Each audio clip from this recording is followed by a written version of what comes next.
नमस्कार दोस्तों, आशीष the education foundation में आपका हार्दिक स्वागत है। मैं हूं आपका दोस्त राम बाबू बूरी। आज हम आपके लिए लाए हैं रिपोर्ट एवं सूचकांक प्रोग्राम, जिसके अंतर्गत हम बात करने वाले हैं वर्ल्ड प्रेस फ्रीडम इंडेक्स 2020 अर्थात आरएसएफ इंडेक्स 2020, विश्व प्रेस स्वतंत्रता सूचकांक 2020। इसी तरह के और वीडियो प्राप्त करने के लिए हमारे चैनल को लाइक कीजिए, सब्सक्राइब कीजिए और साथ में अपने दोस्तों के साथ शेयर कीजिए। तो आइए हम शुरुआत करते हैं। सबसे पहले हम बात करने वाले हैं इस रिपोर्ट में निम्नलिखित बिंदुओं की हम चर्चा करेंगे। सबसे पहले बात करेंगे ये रिपोर्ट क्या है। दूसरा पॉइंट है इसका the global indicator and regional indicators, विश्व संकेतक और क्षेत्रीय संकेतक क्या है। मानदंड अर्थात श्रेणियों और संकेतकों की बात करेंगे। क्राइटेरिया, कैटेगरीज एंड इंडिकेटर्स की बात करेंगे। How the scores are calculated, यानी स्कोर को कैसे मापा जाता है, इसके बारे में चर्चा करेंगे। रिपोर्ट में विश्व के देशों की स्थिति किस प्रकार से है। इसमें 180 देशों को शामिल किया गया है, तो 180 देशों में टॉप 5 पर कौन है, अंतिम 5 पर कौन है, उनकी चर्चा करने वाले हैं। और रिपोर्ट में भारत की स्थिति किस प्रकार से है, उनकी हम बात करने वाले हैं। रिपोर्ट में भारत की 2013 से अब तक की रैंकों के बारे में बात करने वाले हैं और प्रेस स्वतंत्रता सूचकांक का जो मानचित्र है उसके बारे में हम चर्चा करने वाले हैं। तो आइए हम शुरुआत करते हैं। सबसे पहले विश्व प्रेस स्वतंत्रता सूचकांक क्या है। यह वर्ष 2002 से हर वर्ष रिपोर्टर्स विदाउट बॉर्डर्स अर्थात आरएसएफ द्वारा प्रकाशित किया जाता है। वर्ल्ड प्रेस फ्रीडम इंडेक्स राज्यों के बीच अनुकरण के सिद्धांत पर आधारित एक महत्वपूर्ण वकालत का उपकरण है, क्योंकि यह सर्वविदित है कि सरकारों पर इसका प्रभाव बढ़ रहा है। राज्य और सरकार के कई प्रमुख इसके वार्षिक प्रकाशन से डरते हैं। यह सूचकांक एक ऐसा संदर्भ है जो दुनिया भर में मीडिया द्वारा उद्धृत किया जाता है। इसका उपयोग राजनयिकों और संयुक्त राष्ट्र और विश्व बैंक जैसी अंतर्राष्ट्रीय संस्थाओं द्वारा भी किया जाता है। वर्ष 2002 में इसका पहला संस्करण जारी किया गया था। इस वर्ष इसमें 180 देश शामिल हैं। इंडेक्स पत्रकारों के लिए उपलब्ध स्वतंत्रता के स्तर के अनुसार 180 देशों और क्षेत्रों को रैंक करता है। यह बहुलतावाद के मूल्यांकन, मीडिया की स्वतंत्रता, विधायी ढांचे की गुणवत्ता और प्रत्येक देश और क्षेत्र में पत्रकारों की सुरक्षा पर आधारित मीडिया स्वतंत्रता की स्थिति का एक स्नैपशॉट है। यह सार्वजनिक नीतियों को रैंक नहीं करता है, भले ही सरकारें स्पष्ट रूप से अपने देश की रैंकिंग पर एक बड़ा प्रभाव डालती है। नहीं, यह प्रत्येक देश या क्षेत्र में पत्रकारिता की गुणवत्ता का सूचक है। अब हम बात करने वाले हैं the global indicators and regional indicators के बारे में। वैश्विक संकेतक और क्षेत्रीय संकेतक सूचकांक के साथ आरएसएफ एक वैश्विक संकेतक और क्षेत्रीय संकेतकों की गणना करता है, जो मीडिया की स्वतंत्रता के संबंध में देशों और क्षेत्रों अर्थात दुनिया और प्रत्येक क्षेत्र में के समग्र प्रदर्शन का मूल्यांकन करते हैं। यह एक पूर्ण उपाय है जो सूचकांक की तुलनात्मक रैंकिंग को पूरक करता है। वैश्विक संकेतक क्षेत्रीय संकेतकों का औसत है, जिनमें से प्रत्येक क्षेत्र में सभी देशों के स्कोर के औसत से प्राप्त होता है, जो कि विश्व बैंक द्वारा दी गई उनकी जनसंख्या के अनुसार भारित होता है। अब हम बात करेंगे हमारे रिपोर्ट की मानदंड की श्रेणियां और संकेतक। इस सूचकांक में मुख्यतः 7 संकेतकों को शामिल किया जाता है, जिससे अलग-अलग श्रेणियों में विभाजित करके देखा जाता है। यह संकेतक निम्नलिखित प्रकार से हैं। पहला है प्लूरिज्म अर्थात बहुलवाद। इसके अंतर्गत मीडिया में किन-किन रायों का प्रतिनिधित्व किया जाता है, मापा जाता है।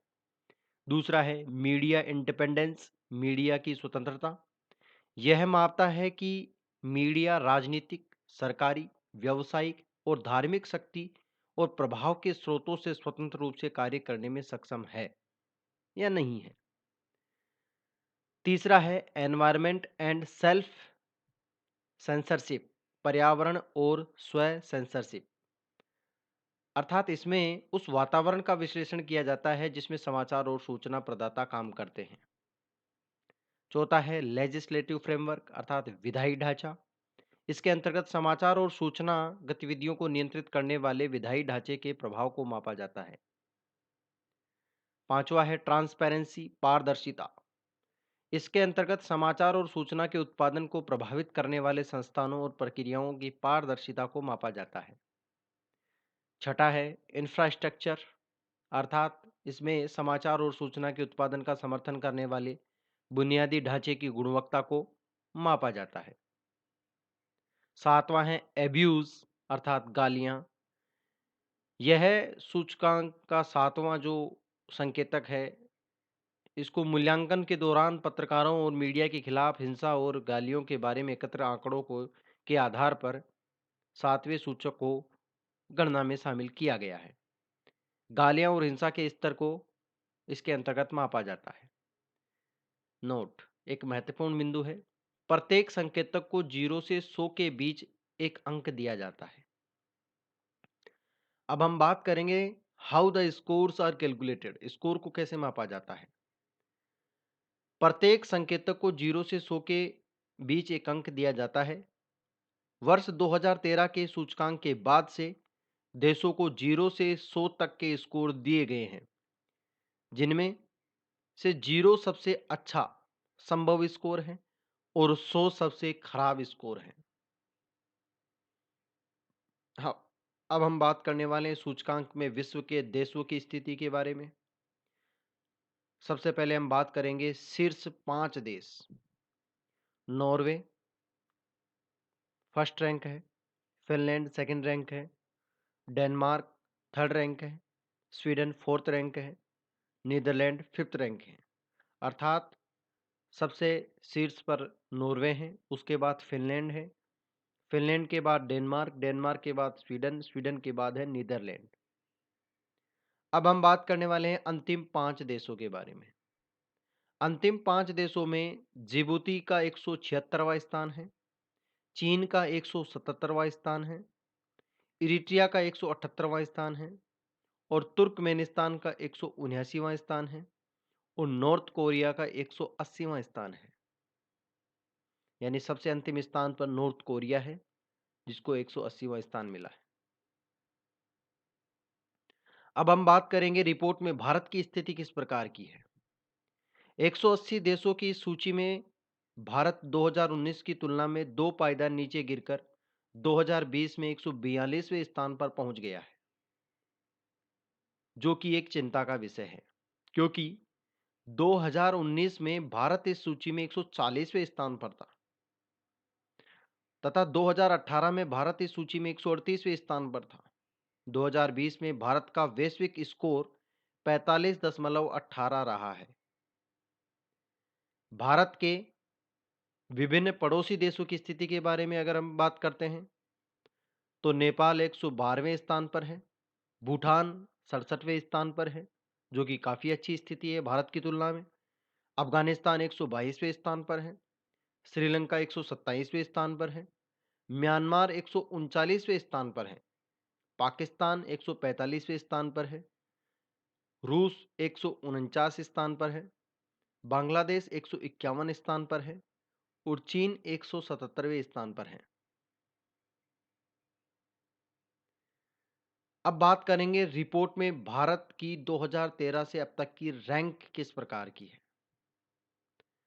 वर्ष 2013 में 180 देशों में भारत को 140वीं रैंक प्राप्त हुई। 2014 में भी 140वीं रैंक प्राप्त हुई। 2015 में भारत को 136वीं रैंक प्राप्त हुई है 180 देशों में। 2016 में 133वीं रैंक प्राप्त हुई है 180 देशों में। 2017 में 136वीं रैंक प्राप्त हुई है 180 देशों में। 2018 में 138वीं रैंक प्राप्त हुई है 180 देशों में। 2019 में 140 रैंक प्राप्त हुई है 180 देशों में, जबकि 2020 में 142वीं रैंक प्राप्त हुई है 180 देशों में। अर्थात 2019 की तुलना में भारत 2 पायदान नीचे खिसक गया है, जो वाकई में एक चिंता का विषय है। आइए हम बात करते हैं अब मानचित्र पर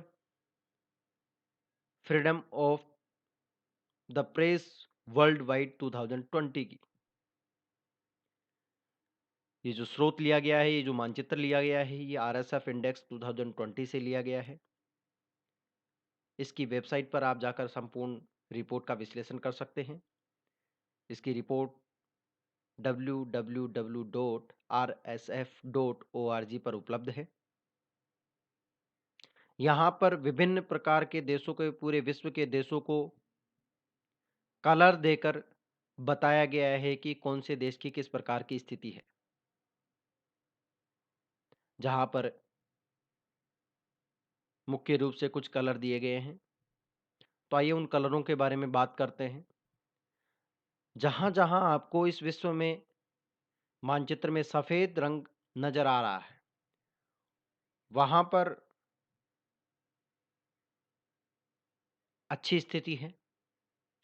जहाँ पर पीला कलर आपको नज़र आ रहा है, उन देशों में काफ़ी अच्छी स्थिति है। जहाँ नारंगी कलर आपको रंग नज़र आ रहा है, वहाँ पर समस्याग्रस्त है, समस्याएँ हैं। जहाँ लाल नज़र आ रहा है, वहाँ बुरी स्थिति है, बुरा है। तो भारत में भी लाल कलर नज़र आ रहा है। जबकि जहाँ-जहाँ काला कलर आपको नज़र आ रहा है, वो बहुत ही खराब स्थिति है, अर्थात वेरी सीरियस सिचुएशन के अंतर्गत है। लाल जो है, वो डिफ़िकल्ट सिचुएशन में है और व्हाइट जो कलर है, वो गुड सिचुएशन में है। तो आप देख सकते हैं इस प्रकार मानचित्र को देखकर आप पता कर सकते हैं कि कौन से देशों की किस प्रकार की स्थिति है।